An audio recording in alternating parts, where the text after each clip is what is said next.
Welcome to See You in the Lobby, women's basketball's least filtered podcast where sometimes oh, fuck me. No, Leave that in, Nolan. God damn it. Welcome to See You in the Lobby, women's basketball's least filtered podcast where we always bet on women, some better than others. I'm Matt Ellentuck, and I'm kind of virtually across the Washington, Maryland line here with Marissa Coleman. What's up, Riz? Hi, Matt. We're back at it. It's been a while. I've missed being in the lobby together, but here we are. I know.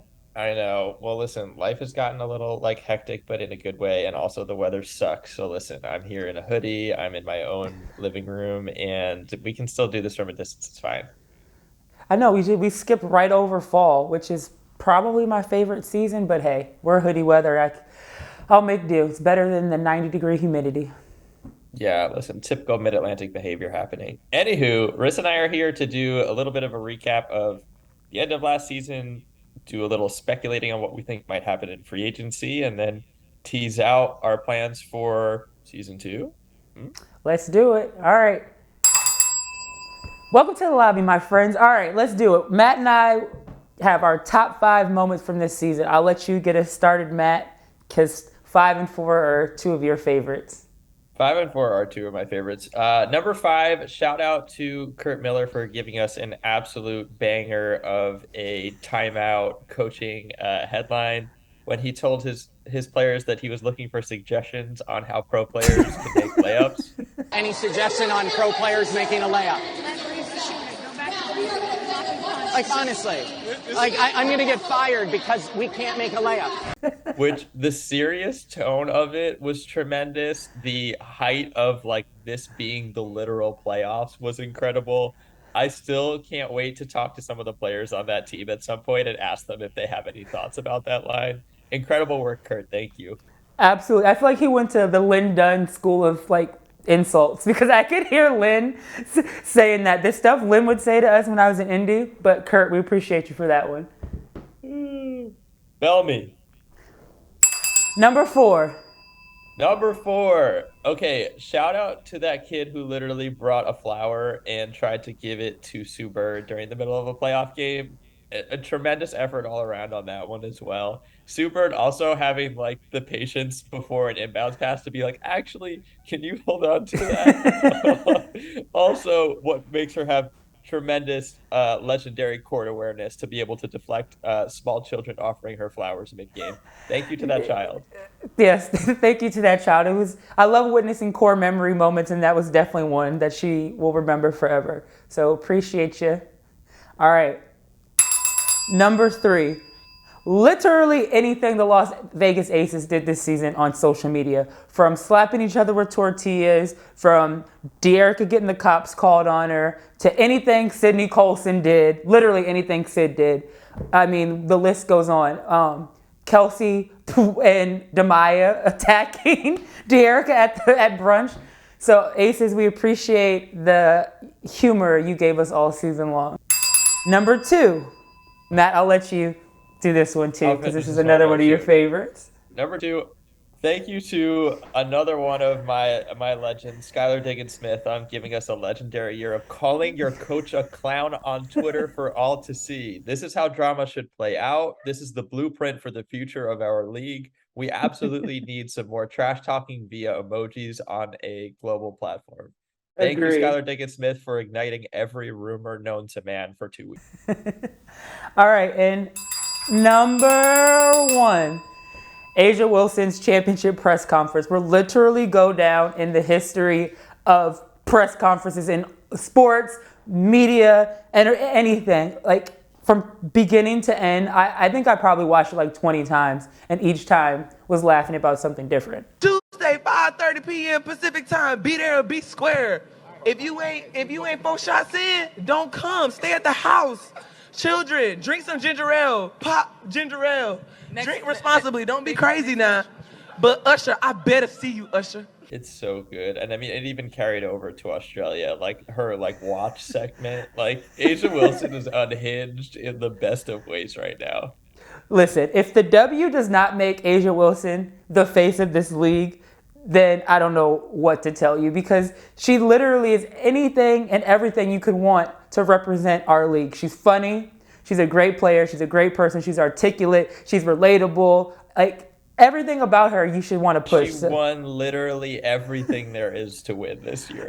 There's nothing left. There's nothing left. Every award. She didn't get the tiny trophy though. Yeah, she'll have to fight Kelsey over that one. You know what? Let's make this honorable mention.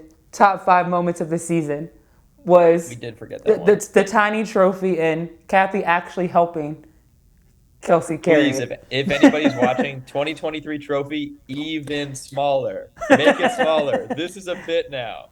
All right, let's talk free agency. Matt, where is Stewie going? Is she staying in Seattle? Is she going to New York? Is there somebody else? Where do you think Stewie's going to end up? Yeah, I mean, listen, I've already gotten like absolutely shit on all over Twitter for it, but like it feels like it's almost a given at this point, to me at least, that Breanna Stewart is going to be the New York Liberty jersey next year. That's based on nothing but just reading between the lines, right? Like, Stewie took her visit, made it very public that she visited the Liberty last year. The Storm decided to court Jewel Lloyd and Breanna Stewart, and I feel like you probably only do that if you know that Stewie is not interested in coming back. As great as Jewel Lloyd is, Breanna Stewart is either the best or second best player on the planet. And going home makes so much sense for Breanna Stewart at this point. The Liberty are pretty good, and if you add her to the mix, they're a championship team. And also, New York is her hometown. She now has a wife and a child. It makes sense to want to come home right now at this point in her career. I'm not going to say no, that's not going to happen. I think it's more like me selfishly wanting her to stay in Seattle. Seattle is one of the best ran organizations in the W. They're an easy team to cheer for. So selfishly, I want them to stay up top. And I mean, you lose Stewie, it's going to be hard. But I don't know if I'd say, I definitely think she's going to go to New York. And I guess we can go to the next part of this conversation is part of the reason why Vandersloot is a free agent this offseason. I don't know if she'll be going back to Chicago. I could see her possibly going to Seattle, going back to her home state. And in my opinion, if I'm Stewie, that's going to make me seriously consider staying, because I'm getting another great point guard, somebody that I know can get me the ball. And she can still score pretty well at this point in her career. So it'll be interesting. Where do you think Sloot's going to end up? Yeah, like I feel like there's just going to be a giant group chat going on throughout like free agency, and it's going to have someone in the mix of like Breanna Stewart, Courtney Vandersloot, Candace Parker, and Skylar Diggins Smith all being like, so what are you thinking? Like, what do you think? Like, these 4 players kind of hold the keys to whatever's going to happen during this free agency. But I think you're right. Like, in this theme of a lot of players wanting to go home before their career ends, this kind of feels like the perfect time for Courtney Vandersloot to now do that, with Sue Bird retired, Jewel Lloyd definitely coming back. You're at least going to have a competitive team. That seems to make a lot of sense. But I mean, if Candace wants to stay in Chicago, that kind of has to make Courtney Vandersloot at least think like, am I going to leave potentially another ring on the table if I try to go home now? So it's going to be about, you know, what she values at this stage in her career. It may also depend on her wife too. If Allie Quigley is still going to play another year or not, that might swing things as well. Do you think Candace is going to go back to Chicago? I have thought about this a zillion times. Like, is there a way that Candace Parker has that LeBron moment of, I went back home, I won my championship ring, and now I'm getting the fuck out and going back to LA? Like, it could happen. I think so. I mean, she has, you know, Layla is she's, I think, in middle school now. It's crazy. And then she has the new baby. I can't imagine going back and forth from LA to Chicago, and then what she does with TNT. I'm sure she wants to be more at her home base. I wouldn't be too surprised if she goes back to LA. I think a big part of it is going to be who they get in to coach. They can't bring any more Derek Fishers in. So I think if they bring in a solid coach, a coach that Candace respects and believes in, I think she'll go back to LA. Yeah, and that's what I was going to say, right? Like, Candace has, if she's ever going to go back, it feels like right now is the time, because she can go and handpick essentially that head coach if she comes back. I'm sure LA will be listening to whatever she says. And Nneka is a free agent as well, but everyone kind of thinks that at this point Nneka might stay in LA, and especially if Candace comes back. Candace comes back, I see Nneka staying. If she doesn't, I think Nneka should really look elsewhere. she's still dominating. It's like almost she's like wasting her good years. But LA, the organization owes it to their fans to find a way to rectify what they've done these last couple years. After watching Candace and Chelsea go out and win championships and play amazing, I mean, LA fans have felt like absolute shit the last 2 years. So yes, I mean, LA needs to do anything they can to convince Candace to come home. But this is the time if she wants to do it. It really should be right now. Agreed. All right, where do you think Skylar is going to end up? This is another like super interesting question, right? And this is all based on assumptions too, with how you know. No one really knows exactly how things ended in Phoenix, but it clearly wasn't great. And if Skylar Diggins Smith does end up on the trade block, you have to start looking at like where do the rest of these pieces fall? To me, and I've kind of said it before, and I know you disagree with it, but Connecticut is one of those teams that seems due for a shakeup after coming close and still losing. And if you can find a way to make the trade assets work, like try adding Skylar to the mix. I think, it can at least give them a different dynamic. Point guard who can shoot, point guard who can also defend. It's a different look. I don't even know. I honestly can't think of a team where I could see her at this point. She's been on a couple. I don't know. I'll roll with you with Connecticut, although I don't necessarily see it. But I don't have any other.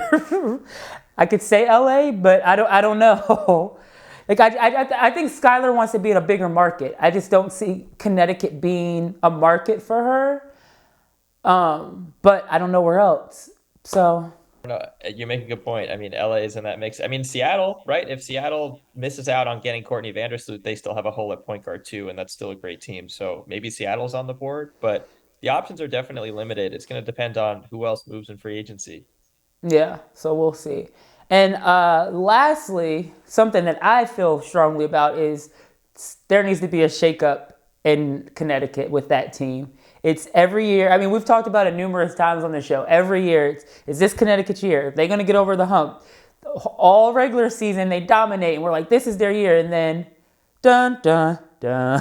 Like, it's every year. So I think Kurt, I have nothing against him. I think he is a great coach. I just don't think this is the roster for him.